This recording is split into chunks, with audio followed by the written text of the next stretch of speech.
ಇರಲಿ. ಎಲ್ರಿಗೂ ನಮಸ್ಕಾರ. ನೀವು ನಡ್ಕೊಂಡು ಬಂದ ಹಾದಿ ಪ್ರೇಮ ಕಾವ್ಯದ ಹಾದಿ. ಹತ್ತಿದ 10 ಮೆಟ್ಲಲ್ಲೂ 16 ವರ್ಷಗಳಿಂದ ಹಾಡು ಕಟ್ಟಿದ ಹಲವು ಗೀತ ರಚನೆಕಾರರ ಕೆಲವು ಸಾಲುಗಳನ್ನಷ್ಟೇ ನಾವು ಹಾಕಲು ಸಾಧ್ಯವಾದದ್ದು. ಅವು ಪ್ರೇಮ ಕಾವ್ಯದ ಸಾಲುಗಳು. ಪ್ರೇಮ ಅನ್ನೋದಕ್ಕೆ ಅಂತ್ಯ ಇಲ್ಲ, ಕಾವ್ಯಕ್ಕೆ ಕೊನೆ ಇಲ್ಲ. ಇದು ಪ್ರೇಮ ಕಾವ್ಯ ಬರೆದ ಗೀತ ರಚನೆಕಾರರಿಗೆ ನಮ್ಮ ಪ್ರೇಮ ಕಾವ್ಯ ತಂಡದಿಂದ ಒಂದು ಪುಟ್ಟ ಪ್ರೇಮದ ಕಾಣಿಕೆ.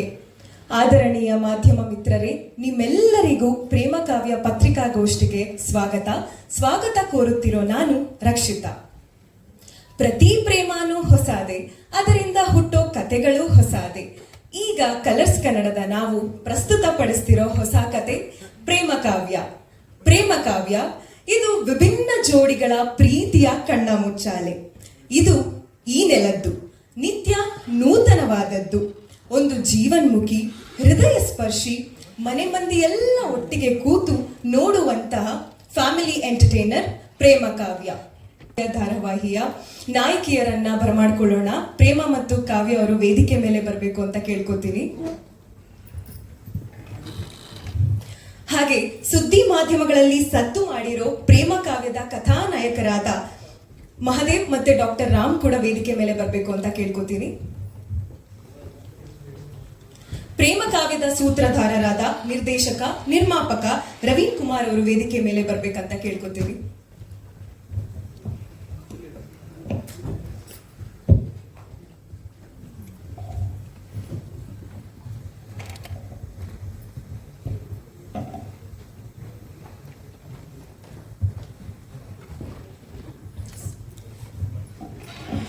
ಮಾಡಿ ಕೂತ್ಕೊಳ್ಳಿ.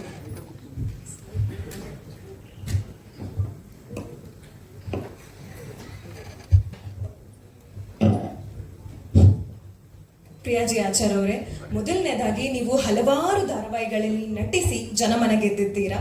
ಈಗ ಪ್ರೇಮ ಕಾವ್ಯ ಧಾರಾವಾಹಿಯ ಮೂಲಕ ನಾಯಕಿಯಾಗಿ ನಿಮ್ಮ ಪಾತ್ರದ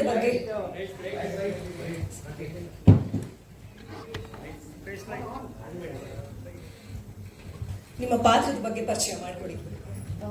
ಎಲ್ರಿಗೂ ನಮಸ್ಕಾರ. ನನ್ನ ಹೆಸರು ಪ್ರಿಯಾಜಿ ಆಚಾರ್. ಪ್ರೇಮ ಕಾವ್ಯ ಸೀರಿಯಲ್ ನಲ್ಲಿ ನಾನು ಪ್ರೇಮ ಪಾತ್ರ ಮಾಡ್ತಾ ಇದ್ದೀನಿ. ಪ್ರೇಮ ಪಾತ್ರ ಹೇಳ್ಬೇಕಂತಂದ್ರೆ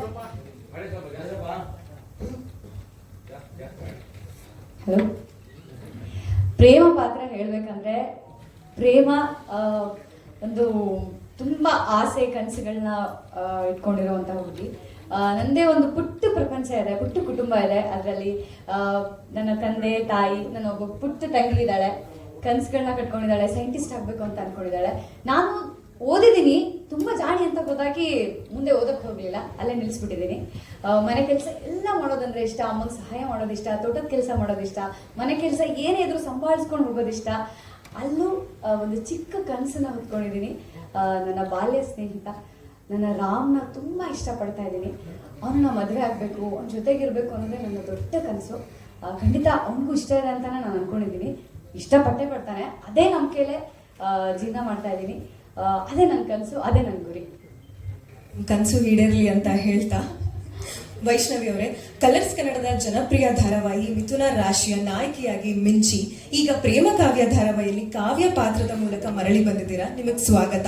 ನಿಮ್ಮ ಪಾತ್ರದ ಬಗ್ಗೆ ಪರಿಚಯ ಮಾಡಿಕೊಡಿ. ಕಾವ್ಯ, ನನ್ನ ಹೆಸರು ಕಾವ್ಯ ಅಂತ. ವೈಷ್ಣವಿ, ನಿಮ್ಮೆಲ್ರಿಗೂ ಗೊತ್ತಿರುತ್ತೆ. ನಾನು ಕಾವ್ಯ ಪಾತ್ರದಲ್ಲಿ ಮುಂದೆ ನಿಮ್ಮ ಮುಂದೆ ಬರ್ತೀನಿ. ಕಾವ್ಯ ಚೆನ್ನಾಗಿ ಓದಿರೋವಂಥ ಹುಡುಗಿ. ನಾನು ತುಂಬ ಚೆಂದ ಓದಿದ್ದೀನಿ. ಸ್ಪೇಸ್ ರಿಸರ್ಚ್ ಸೆಂಟರಲ್ಲಿ ನನಗೊಂದು ಒಳ್ಳೆ ಉದ್ಯಮ ಸಿಗಬೇಕು ಅಂತ ತುಂಬ ಒದ್ದಾಡ್ತಾ ಇದ್ದೀನಿ. ಇನ್ನೂ ಚೆನ್ನಾಗಿ ಓದಿ ಸೈಂಟಿಸ್ಟ್ ಆಗಬೇಕು, ಸ್ಪೇಸ್ ಸೈಂಟಿಸ್ಟ್ ಆಗಬೇಕು ಅನ್ನೋದು ನನ್ನ ಆಸೆ. ಅದಕ್ಕೆ ಏನೇನು ಬೇಕೋ ಅದು ಎಲ್ಲ ತಯಾರಿನೂ ನಾನು ಮಾಡ್ಕೋತಾ ಇದ್ದೀನಿ. ನನಗೆ ಅದೇ ನನ್ನ ತುಂಬ ದೊಡ್ಡ ಕನಸು, ನನ್ನ ಜೀವನದ ಧ್ಯೇಯ ಅಂತಂದ್ರೇ ಅದು ಅಂತ ಹೇಳಬಹುದು. ನಾನು ಹೇಗೆ ಅಂದರೆ, ನಾನು ಹಳ್ಳಿನಲ್ಲಿ ಜಾಸ್ತಿ ಇದ್ದಿದ್ದಿಲ್ಲ. ಯಾಕೆಂದರೆ ನಾನು ಓದಿದ್ದು ಬೆಳೆದಿದ್ದು ಎಲ್ಲ ಬೆಂಗಳೂರಲ್ಲಿ, ಊರಿಂದ ಆಚೆ ನಾನು ಓದಿದ್ದು. ಸೊ ನನಗೆ ಊರಿನ ಟಚ್ ಅಷ್ಟಿಲ್ಲ. But I am a very strong woman. ತುಂಬ ಸ್ಟ್ರಾಂಗ್ ಇದ್ದೀನಿ, ನಾನು ಏನೇ ಬಂದರೂ ಎದುರಿಸ್ತೀನಿ.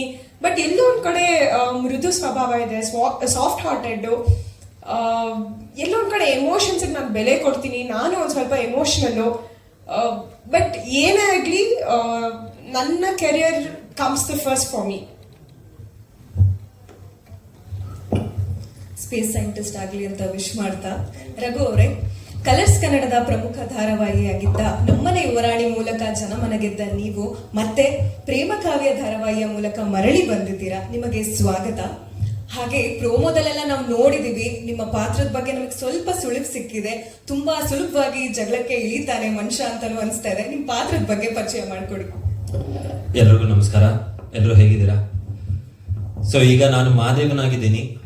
ಮುಂಚೆ ಸಾಕೇತ್ ಆಗಿದ್ದೆ ಇದೇ ಕಲರ್ಸ್ ಅಲ್ಲಿ, ಈಗ ಮಹಾದೇವನಾಗಿ ಬರ್ತಿದ್ದೀನಿ. ಸೊ ಮಹಾದೇವ ನಾನು ಹೇಗೆ ಅಂತಂದ್ರೆ, ನೀವು ಹೇಳ್ದಂಗೆ ಲೈಕ್ ತುಂಬಾ ಈಸಿಯಾಗಿ ಜಗಳಕ್ಕೆ ಇಳಿತೀನಿ ಅನ್ನೋ ತರ ಕಾಣಿಸ್ತಿದ್ದೀನಿ ಅಂತ ಹೇಳಿದ್ರಿ. ಹೌದು, ಖಂಡಿತವಾಗ್ಲೂ ಈಸಿಯಾಗಿ ಜಗಳಕ್ಕೆ ಇಳಿತೀನಿ, ಜಗಳ ಮಾಡ್ತೀನಿ, ಹೊಡೆದಾಡ್ತೀನಿ, ಹೋರಾಡ್ತೀನಿ. ಬಟ್ ಒಂದು ಒಳ್ಳೆ ಅದರಲ್ಲಿ ಒಂದು ಒಳ್ಳೆ ಉದ್ದೇಶ ಇರುತ್ತೆ, ಅದರಿಂದ ಒಬ್ರಿಗೆ ಸಹಾಯ ಮಾಡೋದಾಗಿರುತ್ತೆ. ಮಹಾದೇವಂಗೆ ತಂಗಿ ಅಂದ್ರೆ ತುಂಬಾ ಪ್ರೀತಿ, ತಂಗಿ ಅಂದ್ರೆ ಪ್ರಾಣ. ಅವಳಿಗೆ ಮಾತು ಬರೋದಿಲ್ಲ. ಸೊ ಅದಕ್ಕೋಸ್ಕರ ಅವಳ ಬಗ್ಗೆ ಒಂದು ಸ್ಪೆಷಲ್ ಕಾಳಜಿ ಇರುತ್ತೆ, ಕನ್ಸರ್ನ್ ಇರುತ್ತೆ. ಆದರೆ ಅಮ್ಮನ ಮಾತಂದ್ರೆ ವೇದವಾಕ್ಯ. ಅಮ್ಮ ಏನು ಹೇಳ್ತಾರೆ ಅದೇ ಅವನಿಗೆ ವೇದವಾಕ್ಯ.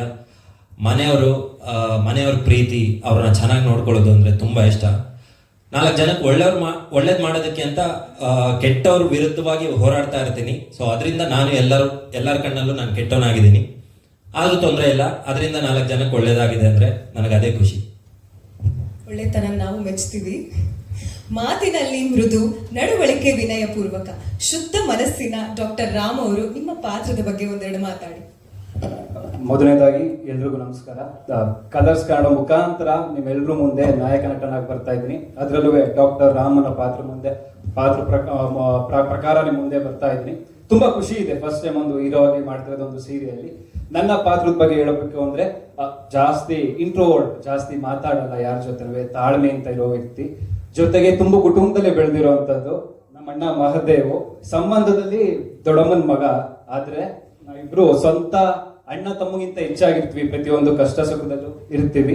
ಜೊತೆಗೆ ನನ್ನ ದೊಡ್ಡಮ್ಮನ ಆಸೆ ಅಂತ MBBS ಮುಗಿಸ್ಕೊಂಡು ನಮ್ಮದೇ ಹಳ್ಳಿಯಲ್ಲಿರೋ ಪಕ್ಕದ ಸಿಟಿಲಿ ಡಾಕ್ಟರ್ ಆಗಿ ವರ್ಕ್ ಮಾಡ್ತಾ ಇದ್ದೀನಿ. ನನ್ನ ಮೇನ್ ಗುರಿ ಬಂದು ನಮ್ಮ ದೊಡ್ಡಮ್ಮನ ಆಸೆ ಅಂತೆ ನಮ್ಮ ಹಳ್ಳಿಲಿ ಒಂದು ಹಾಸ್ಪಿಟಲ್ ಕಟ್ಟಬೇಕು, ಅದರಲ್ಲೂ ಕಷ್ಟ ಇರುವಂತ ಜನರಿಗೆ ಉಚಿತವಾಗಿ ಆರೋಗ್ಯ ಕೊಡಬೇಕು, ಇಲ್ಲ ಒಂದು ಉಚಿತವಾಗಿ ಚಿಕಿತ್ಸೆ ಕೊಡಬೇಕು ಅನ್ನೋದು ನನ್ನ ಗುರಿ.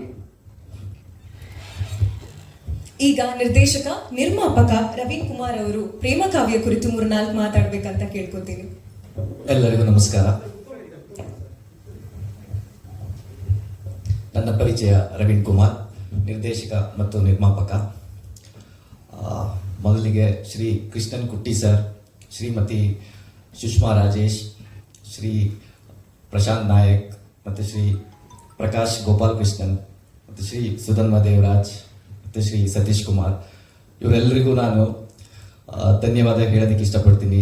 ಏನಕ್ಕೆ ಅಂತಂದರೆ, ನನಗೆ ಈ ಪ್ರೇಮ ಕಾವ್ಯ ಅನ್ನೋ ಒಂದು ದೊಡ್ಡ ಪ್ರಾಜೆಕ್ಟ್ ನನ್ನ ನಂಬಿ ನನ್ನ ಕೈ ಕೊಟ್ಟಿದ್ದಾರೆ. ಸೊ ಅದನ್ನು ನಾನು ಉಳಿಸ್ಕೊತೀನಿ ಅನ್ನೋ ಒಂದು ಕಾನ್ಫಿಡೆನ್ಸ್ ನನ್ನಲ್ಲಿದೆ. Thank you entire colours team. Next, Prema Kavya ಬಗ್ಗೆ ಹೇಳೋದಾದರೆ, ಪ್ರೇಮ ಕಾವ್ಯ ಇದೊಂದು ಅದ್ಭುತವಾದ ಪ್ರೇಮ್ ಕಹಾನಿ. ಇದು ನಾನು ಕತೆ ಚೆನ್ನಾಗಿದೆ, ಹಾಗೆ ಹೀಗೆ ಡಿಫ್ರೆಂಟ್ ಆಗಿದೆ ಅಂತ ಏನು ಬಿಲ್ಡಪ್ ಕೊಟ್ಟು ಹೇಳೋದಿಲ್ಲ. ಇದರಲ್ಲಿ ಕ್ಯಾರೆಕ್ಟರ್ಸು ಮತ್ತು ಕ್ಯಾರೆಕ್ಟರೈಸೇಷನ್ನು ತುಂಬ ಚೆನ್ನಾಗಿದೆ. ಈ ನಮ್ಮ 4 ಮುತ್ತು ರತ್ನಗಳು ನಾವು ಅಂದ್ಕೊಂಡಿರೋ ಕ್ಯಾರೆಕ್ಟರ್ಗಳಿಗೆ ತುಂಬ ಜೀವ ಕೊಟ್ಟಿದ್ದಾರೆ. ನೀವೇ ನೋಡಿದ್ರಿ ಆನ್ ಸ್ಕ್ರೀನಲ್ಲಿ ಎಷ್ಟು ಅದ್ಭುತವಾಗಿ ಅವರವರ ಪರ್ಫಾರ್ಮೆನ್ಸ್ ನಿಭಾಯಿಸಿದ್ದಾರೆ. They are very dedicated and very professionals. ಇವ್ರಗಳ ಜೊತೆ ನಾನು ಕೆಲಸ ಮಾಡಲಿಕ್ಕೆ ಬಹುಶಃ ತುಂಬ ಅದೃಷ್ಟಪಟ್ಟಿದ್ದೆ. Thank you all. ಕೊನೆಯದಾಗಿ, ನಾವೇನೋ ಟೈಮು, ಎನರ್ಜಿ, ದುಡ್ಡು ಹಾಕಿ ಒಂದು ಪ್ರಾಡಕ್ಟ್ ರೆಡಿ ಮಾಡ್ತೀವಿ. ಒಂದು ಪ್ರಾಡಕ್ಟ್ ರೆಡಿ ಮಾಡಿದ್ರೆ ಅದು ಎಲ್ಲರಿಗೂ ರೀಚ್ ಆಗಲ್ಲ. ಅದು ರೀಚ್ ಆಗೋದು ನಿಮ್ಮಿಂದನೇ, ನೀವಿದ್ರೇನೆ ನಾವಿರೋದು. ಸೊ ದಯವಿಟ್ಟು ನಮ್ಮ ಈ ಪ್ರೇಮ ಕಾವ್ಯ ತಂಡಕ್ಕೆ ನಿಮ್ಮ ಆಶೀರ್ವಾದ ಇರಲಿ ಅಂತ ನಾನು ನಿಮ್ಮಲ್ಲಿ ಕೇಳ್ಕೊತೀನಿ. ದಯವಿಟ್ಟು ಹರಿಸಿ. Thank you. ಧನ್ಯವಾದಗಳು.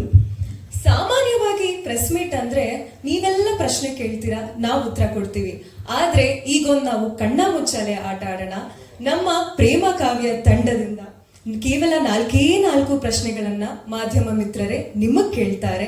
ಯಾಕಂದ್ರೆ ನಮ್ಮ ಪಾತ್ರಗಳಿಗೆ ಗೊಂದಲಗಳಿದೆ, ಅದಕ್ಕೆಲ್ಲ ಪರಿಹಾರ ನಿಮ್ಮ ಹತ್ರ ಇದೆ. ಇದಾದ ನಂತರ ನಿಮ್ಮ ಕ್ವಶನ್ಗಳನ್ನ ನಮ್ಮ ಪ್ರೇಮ ಕಾವ್ಯ ತಂಡಕ್ಕೆ ಕೇಳಬಹುದು. ಈಗ ಪಾತ್ರಗಳ ಪ್ರಶ್ನೆಗೆ ಪತ್ರಕರ್ತರ ಉತ್ತರ. ಮೊದಲನೇದಾಗಿ ಪ್ರೇಮ ಅವರೇ, ನಿಮ್ಮಿಂದ ಆರಂಭ ಮಾಡೋಣ. ನನ್ನ ಪ್ರಶ್ನೆ ಪ್ರಿಯಾಂಕಾ ಅವ್ರಿಗೆ, ಮದುವೆ ಅನ್ನೋದು ನಾವೇ ನಿರ್ಧಾರ ಮಾಡೋದಾ ಅಥವಾ ದೇವರೇ ಸ್ವರ್ಗದಲ್ಲಿ ನಿಶ್ಚಯ ಮಾಡಿ ಕಳ್ಸಿರ್ತಾನ? ದಯವಿಟ್ಟು ವೇದಿಕೆ ಮೇಲೆ ಬನ್ನಿ ಪ್ರಿಯಾಂಕಾ ಅವರೇ.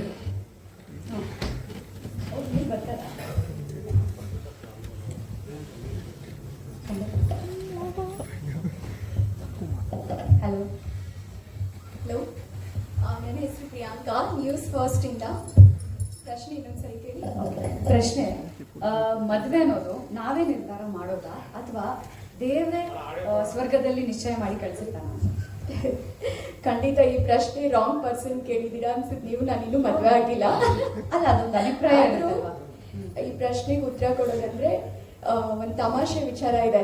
ಅಂದ್ರೆ ದೇವರು ಮೇಲೆ ಸ್ವರ್ಗದಲ್ಲಿ ನಿಶ್ಚಯ ಮಾಡ್ಬಿಟ್ಟು ಕಲ್ಯಾಣ ಮಂಟಪ ನಾವು ಈ ಬುಕ್ ಮಾಡ್ಕೋತೀವಾ ಅಂತ ಒಂದು ಕ್ವೆಶನ್ ಇದೆಲ್ಲ, ಆ ಥರ. ನನ್ನ ಪ್ರಕಾರ ದೇವ್ರ ಅಲ್ಲಿ ಲಿಂಕ್ ಮಾಡಿದ್ರೇನೆ ನಾವು ಇಲ್ಲಿ ಸಿಂಕ್ ಆಗ್ತೀವಿ ಅನ್ನೋದು ನನ್ನ ಒಂದು ಉತ್ತರ. ಯಾಕಂದ್ರೆ ನಾನು ಡೆಸ್ಟಿನಿನ ನಂಬ್ತೀನಿ. ಸೊ ಆ ಪ್ರೀತಿ ಸಂಗಾತಿ ನಡುವೆ ಆ ಪ್ರೀತಿ ಅರಳಬೇಕು ಅಂತಂದ್ರೆ ಸಾಂಗತ್ಯದ ಸವಿ ಇರ್ಬೇಕಂತೆ. ಸೊ ಹಾಗಾಗಿ ದೇವರು ಖಂಡಿತ ಸ್ವರ್ಗದಲ್ಲೇ ನಿಶ್ಚಯ ಮಾಡಿರೋ ಜೋಡಿ ಇಲ್ಲಿ ಜೋಡಿ ಆಗ್ತಾರೆ ಅನ್ನೋದನ್ನ ನಾನು ನಂಬ್ತೀನಿ. ಹಂಗೆ ಶ್ರೀರಾಮ್ ಮತ್ತೆ ಪ್ರೇಮ ಏನು ಈ ಜೋಡಿ ಇದೆಯಲ್ಲ, ಇದೇ ತರ ನನ್ನ ಮನೆಯಲ್ಲಿ ನನ್ನ ರಿಲೇಟಿವ್ದು ನಡೆದಿದೆ. ಆಕ್ಚುಲಿ ಬೈಲೊಂಗಿಲ್ ಹತ್ರ ಬೆಳವಾಡಿ ಅಂತ. ಸೊ ಅಲ್ಲಿ ಇರೋದು ನನ್ನ ಅಂಕಲ್ ಅಂಡ್ ಆಂಟಿ ಬಂದು ಶಾಲೆ ಹತ್ರಕ್ಕೂ ಸುಳ್ದಿಲ್ಲ. ಆದ್ರೆ ಅಂಕಲ್ ಡಾಕ್ಟ್ರು. ಇದು 40 ವರ್ಷದ ಹಿಂದೆ ಆಗಿರೋ ಮದುವೆ ಇದು. ಖಂಡಿತ ನಂಗೆ ಇದು ಪ್ರೋಮೋ ನೋಡ್ತಿರ್ಬೇಕಾದ್ರೆ ನೆನಪು ಬಂತು. ಸೊ ಖಂಡಿತ ನನ್ನ ಪ್ರಕಾರ ಸ್ವರ್ಗದಲ್ಲೇ ನಿಶ್ಚಯ ಆಗಿರತ್ತೆ ಮದುವೆ. Thank you. ನಿಮ್ಮ ಉತ್ತರ ನಿಜವಾಗ್ಲೂ ತುಂಬಾ ಚೆನ್ನಾಗಿತ್ತು, ತುಂಬಾ ಅದ್ಭುತವಾಗಿ ಹೇಳಿದ್ರಿ. Thank you Priyanka. ಕಾವ್ಯ ಅವರೇ, ನಿಮ್ಮ ಪ್ರಶ್ನೆ ಯಾರಿಗೆ?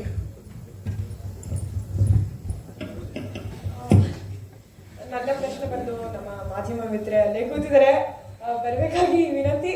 ಬಂದ್ರೆ ಹೇಳ್ತೀನಿ. ತಸ್ಮಿಯಾ ಅವರೇ, ವೇದಿಕೆಗೆ ಸ್ವಾಗತ. ಹಾಯ್, ನನ್ನ ಹೆಸರು ತಸ್ಮಿಯಾ ಬೇಗಂ ಅಂತ, ಫಿಲ್ಮಿ ಬೀಟ್ ಕನ್ನಡ ಚಾನಲಿಂದ.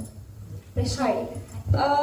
ನನ್ನ ಪ್ರಶ್ನೆ ಬಂದು, ಒಂದು ಹೆಣ್ಣಿಗೆ ತನ್ನ ಕನಸು ತನ್ನ ಮಹತ್ವಾಕಾಂಕ್ಷೆನೇ ಮುಖ್ಯ ಆಗುತ್ತಾ ಅಥವಾ ಕುಟುಂಬ ತುಂಬಾ ಮುಖ್ಯ ಆಗುತ್ತೆ, ಕುಟುಂಬದ ಜವಾಬ್ದಾರಿ ತುಂಬಾ ಮುಖ್ಯ ಆಗುತ್ತಾ ಅನ್ನೋದು ನನ್ನ ಪ್ರಶ್ನೆ.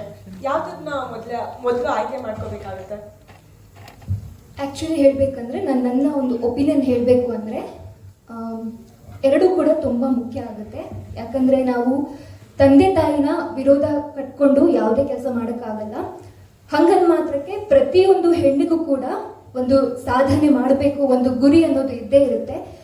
ಸೊ ನಾನು ಹೇಳಬೇಕಂದ್ರೆ ಇವಾಗ ಪ್ರತಿಯೊಂದು ಸೀರಿಯಲಲ್ಲಿ ಬರುವಂತಹ ಏನು ಫೀಮೇಲ್ ಲೀಡ್ ಏನಿರುತ್ತೆ ನೋಡಿ, ಸೊ ಅದು ಪ್ರತಿಯೊಂದು ಹೆಣ್ಮಕ್ಳಿಗೂ ಕೂಡ ಸ್ಫೂರ್ತಿ ಅಂತಾನೆ ಹೇಳ್ತೀನಿ.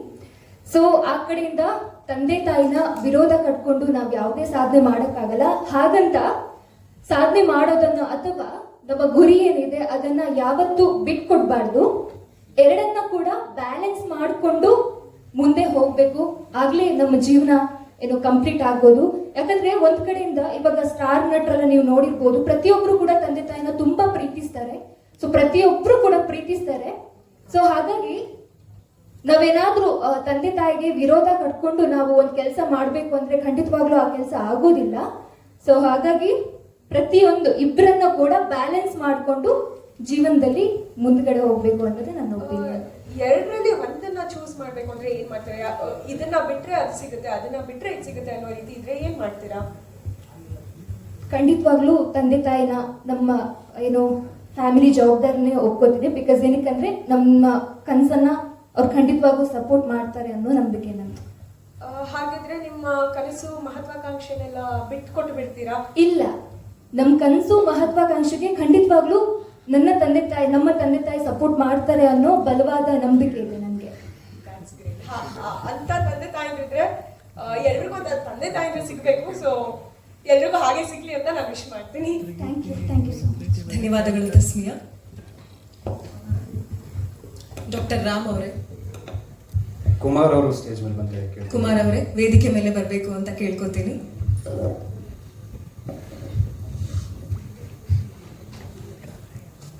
ಎಲ್ಲರಿಗೂ ನಮಸ್ಕಾರ. ನನ್ನ ಹೆಸರು ಕುಮಾರ್ ಅಂತ. ನಾನೊಬ್ಬ ಡಾಕ್ಟರ್ ಆಗಿ ಕೇಳ್ತಾ ಇದ್ದೀನಿ. ಡಾಕ್ಟರ್ ಅಂದ್ರೆ 2 ಆಪ್ಷನ್ಸ್ ಇರುತ್ತೆ. ಒಂದು, ಅವನು ಹೊರಗಡೆ ಒಂದು ಎಸ್ಟಾಬ್ಲಿಷ್ ಆಗಿರೋ ಹಾಸ್ಪಿಟಲ್ ಅಲ್ಲಿ ಒಂದೊಳ್ಳೆ ಕೆರಿಯರ್ ಬಿಲ್ಡ್ ಮಾಡ್ಕೊಳ್ಳೋದಕ್ಕೆ ಒಂದೊಳ್ಳೆ ಸ್ಯಾಲ್ರಿಗೋಸ್ಕರ ವರ್ಕ್ ಮಾಡುವಂತ ಡಾಕ್ಟರ್ ಒಂದು. ಇನ್ನೊಂದು, ತನ್ನ ಹಳ್ಳಿಗೆ ಬಂದು, ಅಂದ್ರೆ ತಾನು ಹುಟ್ಟಿದ ಹಳ್ಳಿಗೆ ಬಂದು ಅಲ್ಲಿ ಜನಗಳ ಸೇವೆ ಮಾಡುವಂತ ಡಾಕ್ಟರ್ ಒಂದು. ಸೊ ನಿಮ್ಗೆ ಈ ರೀತಿ ಸಿಚುವೇಶನ್ ಬಂದ್ರೆ ನೀವು 2ರಲ್ಲಿ ಯಾವ್ದನ್ನ ಆಯ್ಕೆ ಮಾಡ್ಕೊಂತೀರಾ? ಫಸ್ಟ್ ಹೇಳ್ಬೇಕಂದ್ರೆ ನಾನು ನನ್ನ ರಿಯಲ್ ಲೈಫಲ್ಲಿ ಕೂಡ ನಾನು ಡಾಕ್ಟರ್ ಆಗಬೇಕು ಅಂತ ಕನ್ಸ್ಕೊಂಡಿದ್ದೆ, ಬಟ್ ಕಾರಣಾಂತರಗಳಿಂದ ಆಗಿಲ್ಲ. ನನ್ನ ಒಪಿನಿಯನ್ ಏನಂದ್ರೆ, ನಾವೆಲ್ಲೋ ಸಿಟಿಯಲ್ಲಿ ಎಲ್ಲೋದ್ರೂ ನಾವು ಜನರಿಗೆ ಟ್ರೀಟ್ ಮಾಡಬೇಕು. ಬಟ್ ನಾವು ಹುಟ್ಟು ಬೆಳೆದಿರೋ ಊರಲ್ಲಿ ಟ್ರೀಟ್ ಮಾಡಿದ್ರೆ ನಮ್ಮ ಜನ ನಾವು ಬೆಳೆಸಿದ ಮಗು, ನಮ್ಮ ಜೊತೆ ಬೆಳೆದಿದ್ದ ಮಗು ಅಂತ ತುಂಬಾ ಖುಷಿ ಪಡ್ತಾರೆ. ಸೊ ನನ್ನ ಪ್ರಕಾರ ಹುಟ್ಟಿ ಬೆಳೆದಿದ್ದ ಊರಲ್ಲೇ. ಅಂದ್ರೆ ನಿಮಗೆ ದುಡ್ಡು ಮುಖ್ಯ ಅಲ್ಲ, ಕೆರಿಯರ್ ಮುಖ್ಯ ಅಲ್ಲ, ದುಡ್ಡಿಗಿಂತ ಪ್ರೀತಿನೂ ಮುಖ್ಯ ಅಲ್ವಾ ಸರ್? ದುಡ್ಡಿಲ್ದೆ ಇರ್ಬೋದು ಅಂತನ? ಎಲ್ಲದಕ್ಕೂ ದುಡ್ಡೇ ಮುಖ್ಯ ಅಂತ ಅಲ್ವಲ್ಲ, ಪ್ರೀತಿನೂ ಮುಖ್ಯ. ಸೊ ನಿಮ್ಮ ಪ್ರಕಾರ ನೀವು ಹುಟ್ಟಿದ ಹಳ್ಳಿಲೇ ಬಂದು ಜನಗಳ ಸೇವೆ ಮಾಡಬೇಕು ಅಂತ. Thank you so much. Thank you Kumar ಅವರೇ. ಮಹಾದೇವ್ ಅವರೇ, ನಿಮ್ಮ ಖಡಕ್ ಪ್ರಶ್ನೆ ಯಾರಿಗೆ? ಯಾರನ್ನ ಕೇಳೋದು ಅಂತ ಯೋಚನೆ ಮಾಡಬೇಕು ಫಸ್ಟ್. ಸರ್, ಕ್ಯಾಮ್ರಾ ಹಿಂದೆ ಬಚ್ಚಿಟ್ಕೊಂಡಿದ್ದೀರಾ. ಮನು ಸರ್ ಬನ್ನಿ ಸರ್. ಇಲ್ಲ ನೀವು ಬನ್ನಿ ಸರ್. ಸ್ವಲ್ಪ ನೋಡಕ್ ನಂತರನೇ ಇದ್ದೀರಾ. ಮನು ಸರ್ ವೇದಿಕೆ ಮೇಲೆ ಬರಬೇಕು ಅಂತ ಕೇಳ್ಕೊತೀನಿ.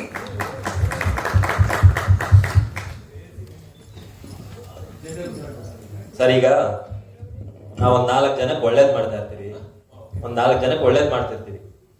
ಸೊ ಅದರಿಂದ ನಮಗ್ ತೊಂದರೆ ಆಗ್ತಿರುತ್ತೆ, ನಮ್ಮ ಪರ್ಸನಲ್ ಲೈಫ್ಗೆ ಎಫೆಕ್ಟ್ ಆಗ್ತಿರುತ್ತೆ, ನಮ್ಮ ಮನೆಯಲ್ಲಿ ಇರೋರೆಲ್ಲ ಅದರಿಂದ ತೊಂದರೆಗೆ ಪಡ್ತಿರ್ತಾರೆ. ಇಂಥ ಟೈಮಲ್ಲಿ ನಾವೇನ್ ಮಾಡ್ಬೇಕು? ಮನೆಯವ್ರಿಗೋಸ್ಕರ ಇದನ್ನೆಲ್ಲ ಬಿಟ್ಟು ಸುಮ್ಮನೆ ಇರ್ಬೇಕಾ, ಅಥವಾ ನಮ್ಮಿಂದ 4 ಜನ ಖುಷಿಯಾಗಿದ್ದಾರೆ ಅಂತ ನಾವೇನ್ ಮಾಡ್ತಿದ್ದೀರೋ ಅದನ್ನ ಕಂಟಿನ್ಯೂ ಮಾಡ್ಬೇಕಾ? 2 ಬ್ಯಾಲೆನ್ಸ್ ಮಾಡಬೇಕು. ಮನೆಯವರು ಬೇಕು, ಫಸ್ಟ್ ಮನೆಯವರು ಬೇಕು. ಹೌದು, ಬೇಕು ಸರ್. 2 ಹೆಂಗ್ ಬ್ಯಾಲೆನ್ಸ್ ಮಾಡೋದು ಅಂತ ಒಂಚೂರು ಹೇಳ್ಕೊಟ್ರೆ. ಬಿಕಾಸ್ ಆಲ್ರೆಡಿ ನಾನು ಜಗಳ ಮಾಡ್ತೀನಿ, ರೌಡಿ ಅನ್ನೋ ತರ ಎಲ್ಲ ಮಾತಾಡ್ತಾ ಇದ್ದಾರೆ. ಸೊ ಸ್ವಲ್ಪ ಬ್ಯಾಲೆನ್ಸ್ ಹೆಂಗ್ ಮಾಡೋದು ಅಂತ ಹೇಳ್ಕೊಡಿ. ಮನೇಲಿ ಪೀಸ್ ಆಫ್ ಇದ್ರೇನೆ ಆಚೆ ಕಡೆ ಎಲ್ಲ ಸರಿಯಾಗಿರೋಕ್ಕಾಗೋದು ಮನೆ. ಅದೇ ಸರ್, ನೀವು ಬ್ಯಾಲೆನ್ಸ್ ಮಾಡೋದು ಹೇಳ್ಕೊಡಿ ಸರ್ ಪ್ಲೀಸ್. ಅಂದ್ರೆ ಹೊರಗಡೆ ಮಾಡೋದು ಮನೆಗೆ ಗೊತ್ತಾಗದೆ ಮಾಡೋದು ಅಂತ ಹೇಳ್ತಾ ಇದೀರಾ? ಎಲ್ಲದಕ್ಕೂ ಮನೆ ಸಪೋರ್ಟ್ ಇರಲೇಬೇಕು ಹಂಗಂತೀರಾ? ಓಕೆ ಸರ್, ಹಂಗಾದ್ರೆ ಮನೆಯವ್ರ ಮಾತನ್ನ ನಾನು ಮೀರಲ್ಲ. Thank you. Thank you sir.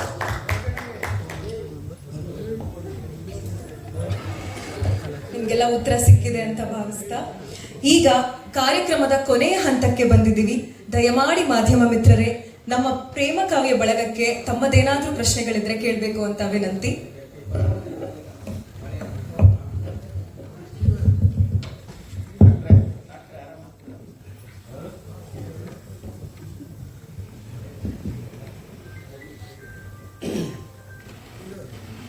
ಈಗ ಪ್ರೇಮ ಕಾವ್ಯ ಅಂತ ಇದೆ. ಪ್ರೇಮಕ್ಕೆ ಸಂಬಂಧಪಟ್ಟಿದ್ದ ಅಥವಾ ಕಾನ್ಸ್ಪರೆಸಿಗೆ ಸಂಬಂಧಪಟ್ಟಿದ್ದ ಮೊದಲನೇ ಪ್ರಶ್ನೆ. ಯಾಕಂದರೆ ಪ್ರತಿಯೊಂದು ಧಾರಾವಾಹಿಯನ್ನು ನಾವು ನೋಡುವಾಗ ಒಳಗಡೆ ಕಾನ್ಸ್ಪರೆಸಿ ಇದ್ದೇ ಇರುತ್ತೆ. ಪ್ರೇಮ ಇದ್ದರೆ ಅಲ್ಲೊಬ್ಬ ವಿಲನ್ ಇರ್ತಾನೆ ಅಥವಾ ಇನ್ಯಾರು ಇರ್ತಾರೆ, ಈ ಥರದ್ದೆಲ್ಲ ಇರುತ್ತೆ. ಪ್ರೇಮ ಕಾವ್ಯ ಪರ್ಟಿಕ್ಯುಲರ್ ಆಗಿ ಯಾವ ವೇರಿಯೇಷನ್ಸಲ್ಲಿ ಮಾಡಿದ್ದೀರ ನೀವು? ಅದಕ್ಕೆ ಪ್ರಶ್ನೆ ಡೈರೆಕ್ಟರ್ಗೆ. ಮೊದಲು ಇನ್ನೊಂದು ವಿಷಯ ಏನಂತಂದ್ರೆ, ಡೈರೆಕ್ಟರ್ ಮೊದಲೇ ಸೂಪರ್ ಅಂತ ಅವರೇ ಹೇಳ್ಕೊಂಡ್ಬಿಟ್ರು. ಅದನ್ನ ಪ್ರೇಕ್ಷಕ ಹೇಳಬೇಕು. ನಿಮ್ದು ನೀವೇ ತಟ್ಕೊಂಡಿದ್ದಾರೆ, ಒಳ್ಳೆ ಗುಣನೇ ಅದು. ಪ್ರತಿಯೊಬ್ಬರಿಗೂ ಅವರವರ ಕ್ರಿಯಾಶೀಲತೆ ಮೇಲೆ ದೊಡ್ಡ ಭರವಸೆಗಳಿರುತ್ತೆ. ಆದರೆ ಪ್ರೇಕ್ಷಕ ಅದನ್ನ ನಿರ್ಧರಿಸಬೇಕು. ಆಮೇಲೆ ಒಂದು ಪ್ರಾಜೆಕ್ಟ್ ಮಾಡುವಾಗ ಒಂದು ಹುಡುಗಿ ಅಲ್ಲಿ ಅವ್ರ ಪ್ರಾಜೆಕ್ಟನ್ನೇ ನುಂಗಾಕ್ತಾನೆ ಅವನು, ಹೀರೋನ ವಿಲನ ಗೊತ್ತಿಲ್ಲ, ನುಂಗಾಕ್ತಾನೆ. ಇಂಥ ಕಲ್ಪನೆಗಳೆಲ್ಲ ಹೇಗೆ ಬರುತ್ತೆ ನಿಮಗೆ? ಇದೆಲ್ಲ ಒಳ್ಳೆ ಸಮಾಜಕ್ಕೆ ಏನು ಕೊಡ್ತೀರಿ, ಕೊಡುಗೆ ನೀಡ್ತೀರಾ ಆ ಮೂಲಕ? Yes sir, thank you sir. First ನಾನು ನನ್ನ ಪ್ರಾಜೆಕ್ಟ್ ಚೆನ್ನಾಗಿದೆ ಅಂತ ಹೇಳಿದ ಉದ್ದೇಶ, ಪ್ರಾಜೆಕ್ಟ್ ತುಂಬ ಚೆನ್ನಾಗಾಗಿದೆ. ಆಮೇಲೆ ಕಥೆನೂ ಕೂಡ ಲೈಕ್ ತುಂಬ ಅದ್ಭುತ ಅಲ್ಲ, ವೆರಿ ಸಿಂಪಲ್ ಕತೆ, ಸ್ವೀಟ್ ಆಗಿದೆ. ಬಟ್ ಕ್ಯಾರೆಕ್ಟರ್ಸು ಮತ್ತು ಕ್ಯಾರೆಕ್ಟರೈಸೇಷನ್ಸು ತುಂಬ ಚೆನ್ನಾಗಿರೋದ್ರಿಂದ ಕತೆ ತುಂಬ ಅದ್ಭುತ ಅನಿಸುತ್ತೆ ನಿಮಗೆ. ಆ ಒಂದು ಉದ್ದೇಶದಿಂದ ನಾನು ಹೇಳಿದೆ. ಸೊ ಇದು ನಾನು ಹಲವಾರು ಬಾರಿ ಲಾಟ್ ಆಫ್ ಎಪಿಸೋಡ್ಸ್ ಡೈರೆಕ್ಟ್ ಮಾಡಿ ಎಲ್ಲ ಫೈನಲ್ ಎಡಿಟ್ ಮಾಡಿ ನೋಡಿದ್ದೀನಿ. ತುಂಬ ಚೆನ್ನಾಗಿ ಬಂದಿದೆ. ಆ ಒಂದು ಉದ್ದೇಶಕ್ಕೆ ನಾನು ತುಂಬ ಚೆನ್ನಾಗಿದೆ ಅಂತ ಹೇಳಿದೆ. ಇನ್ನು ನಿಮ್ಮ ಎರಡನೇ ಪ್ರಶ್ನೆಗೆ, ಇದರಲ್ಲಿ ಕಾನ್ಸ್ಪಿರಸಿ ಖಂಡಿತ ಎಲ್ಲ ಪ್ರಾಜೆಕ್ಟ್ಸ್ಗಳಲ್ಲೂ, ಸಿನಿಮಾ ಆಗಲಿ, ಸೀರಿಯಲ್ ಆಗಲಿ, ಸೀರೀಸ್ ಆಗಲಿ, ಎಲ್ಲದರಲ್ಲೂ ಇದ್ದೇ ಇರುತ್ತೆ. ಬಟ್ ನಾವು ಚೂಸ್ ಮಾಡಿರೋಂಥ ಕಥೆನಲ್ಲಿ ಯಾರೂ ವಿಲನ್ಸ್ ಇಲ್ಲ sir. Sequence and situations make them to play their role. So sometimes positive ಇದ್ದವರು ನೆಗೆಟಿವ್ ಆಗ್ತಾರೆ, ನೆಗೆಟಿವ್ ಇದ್ದವರು ಪಾಸಿಟಿವ್ ಆಗ್ತಾರೆ. ಸೊ ಈ ಥರ ಕತೆ ಹೋಗುತ್ತೆ ಸರ್. ಇಲ್ಲಿ ಬೇರೆ ಯಾರೋ ಇನ್ನೊಂದು ವಿಲನ್ ಶೇಡ್, ನೆಗೆಟಿವ್ ಶೇಡ್ ಅವರೆಲ್ಲ ಬಂದು ಈ 4 ಕ್ಯಾರೆಕ್ಟರ್ಗೆ ಡಿಸ್ಟರ್ಬ್ ಮಾಡೋದಂತಲ್ಲ. ಸೊ ಅವರವರೇ ಗೊಂದಲಗಳು ಸ್ಟಾರ್ಟ್ ಆಗ್ತವೆ ಬಿಕಾಸ್ ಆಫ್ ದ ಸಿಚುವೇಶನ್ಸ್. ಪ್ರೇಮದ ಡೈಮೆನ್ಷನ್ ಯಾರು ನಿರ್ಧಾರ ಮಾಡ್ತಾರೆ? ಅದು ಬೇರೆನೇ ಇರುತ್ತೆ. ಪ್ರೇಮದ ಸ್ಪರ್ಶ, ಮತ್ತೊಂದು ಮಧುರ, ಕಾವ್ಯ, ಈ ಥರದ್ದು ಏನೇನೋ ಇರುತ್ತೆ. ನೀವು ಈ ಸೀರಿಯಲ್ಗಳಲ್ಲಿ ಮಾಡುವಾಗ ಸಾಕಷ್ಟು ಮೌಢ್ಯಗಳನ್ನ ತುಂಬಿಡ್ತೀರ. ಯಾರೋ ಸ್ವಾಮೀಜಿ ಇರ್ತಾರೆ, ಅವ್ರನ್ನ ಕೇಳಬೇಕು, ಅವ್ರೇನೋ ಹೇಳ್ತಿರ್ತಾರೆ, ಅವ್ರು ಹೇಳ್ತಿರೋದೆಲ್ಲ ನಿಜ ಆಗುತ್ತೆ. ಈ ರೀತಿ ಮೌಢ್ಯ ಬಿತ್ತುವಂಥ ಕೆಲಸ ಯಾಕೆ ಆಗ್ತಾ ಇದೆ ಅಂತ ಒಂದು ಪ್ರಶ್ನೆ ಮೂಡುತ್ತೆ ಸಹಜವಾಗಿ. ಆಮೇಲೆ 2 ಮನಸ್ಸುಗಳ ಮಿಲನವನ್ನು ನೀವು ಸ್ವರ್ಗದಲ್ಲಿ ನಿರ್ಧಾರ ಮಾಡ್ತೀರಾ, ಅದು ಹೇಗೆ? ಖಂಡಿತ ಸರ್, ನಾನು ದೇವರನ್ನ ನಂಬ್ತೀನಿ. ಸೃಷ್ಟಿ ಇದೆ ಅಂದರೆ ಸೃಷ್ಟಿಕರ್ತನೂ ಇದ್ದೇ ಇರ್ತಾನೆ. ಸೊ ಎಲ್ಲೋ ಒಂದು ಲಿಂಕ್, ಅವಾಗಲೇ ನಮ್ಮ ಫಸ್ಟ್ ನ್ಯೂಸ್ ಅವ್ರು ಹೇಳ್ದವರು, ಅಲ್ಲಿ ಲಿಂಕ್ ಇದ್ರೆ ಇಲ್ಲಿ ನಾವು ಸಿಂಕ್ ಆಗ್ತೀವಿ ಅಂತ. That is true sir.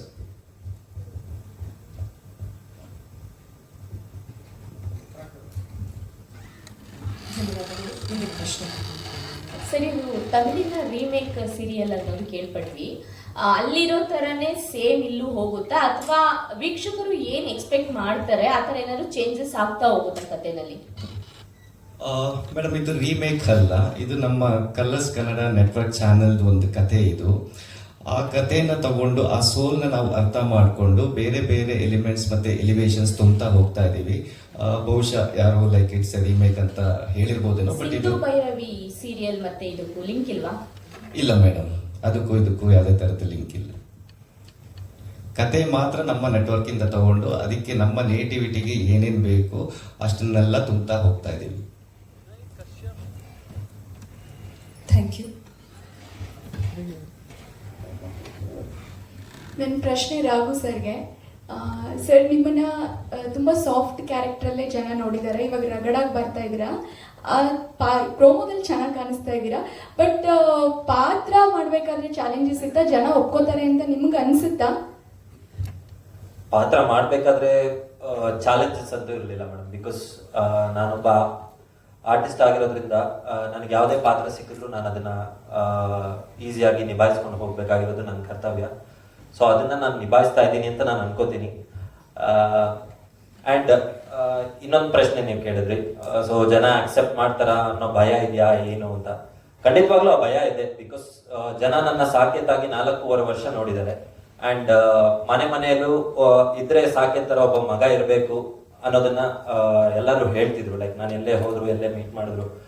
So ಅದನ್ನ ಭಯ ಇದೆ. ಬಟ್ ಸ್ಟಿಲ್ ಮಹಾದೇವ ಏನು, ಅವನು ರಗಡ್ಡು ಹೊರಟ ಅಷ್ಟೇ ಬಿಟ್ರೆ ಅವನ ಮನಸ್ಸು ತುಂಬಾ ಒಳ್ಳೇದು. ಅವನು ಏನೇ ಮಾಡಿದ್ರು ಒಳ್ಳೇದಕ್ಕೋಸ್ಕರನೇ ಮಾಡ್ತಾನೆ. ಆದ್ರೆ ಅವ್ನು ಮಾಡ್ತಿರೋ ರೀತಿ ಸ್ವಲ್ಪ ಹೊರಟಾದ ರೀತಿ ಅಷ್ಟೇ. Thank you sir. ಧನ್ಯವಾದಗಳು.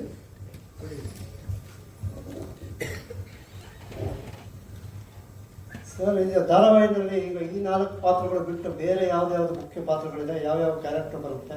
ಯಾರು ಅಭಿನಯಿಸಿದ್ದಾರೆ ಅದ್ರ ಬಗ್ಗೆ, ತಾರಾಂಗಣದ ಬಗ್ಗೆ? ಸರ್, ಈ 4 ಕ್ಯಾರೆಕ್ಟರ್ ಬಿಟ್ಟು ಸಂಗೀತ ಭಟ್ ಅವರು ಮಾಡ್ತಾ ಇದ್ದಾರೆ, ಲಕ್ಷ್ಮಿ ಸಿದ್ದಯ್ಯ ಅವ್ರು ಮಾಡ್ತಾ ಇದ್ದಾರೆ, ಆಮೇಲೆ ಗಿರೀಶ್ ಜತ್ತಿ ಅವ್ರು ಮಾಡ್ತಾ ಇದ್ದಾರೆ, ದಿವ್ಯಾ ಗೋಪಾಲ್, ಶ್ರೇಯಾ ಮತ್ತೆ ಪೂಜಾ ಕಟ್ಟೂರ್ ಅವರೆಲ್ಲ ಮಾಡ್ತಾ ಇದ್ದಾರೆ ಸರ್. ಅವ್ರಿಗೆಲ್ಲ ಡಿಫ್ರೆಂಟ್ ಎಲಿವೇಶನ್ಸ್ ಇದೆ. ಅವರು ಲೈಕ್ ಅಪ್ಪ, ಅಮ್ಮ, ತಂಗಿ ಪಾತ್ರದಲ್ಲಿ ಎಲ್ಲರೂ ನಿಭಾಯಿಸ್ತಾ ಇದ್ದಾರೆ ಸರ್.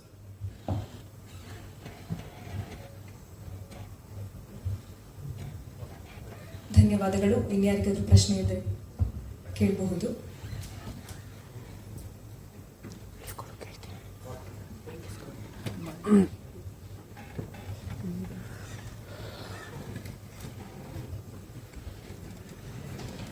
ಆಗಸ್ಟ್ 4ರಿಂದ ಪ್ರತಿ ಸಂಜೆ 6ವರೆಗೆ ಪ್ರೇಮ ಕಾವ್ಯ ಧಾರಾವಾಹಿ ಕಲರ್ಸ್ ಕನ್ನಡದಲ್ಲಿ ಪ್ರಸಾರವಾಗುತ್ತೆ. ತಪ್ಪದೆ ವೀಕ್ಷಿಸಿ ಅಂತ ಹೇಳ್ತಾ ಈಗ ಕಾರ್ಯಕ್ರಮದ ಕೊನೆಯ ಹಂತಕ್ಕೆ ಬಂದಿದ್ದೀವಿ.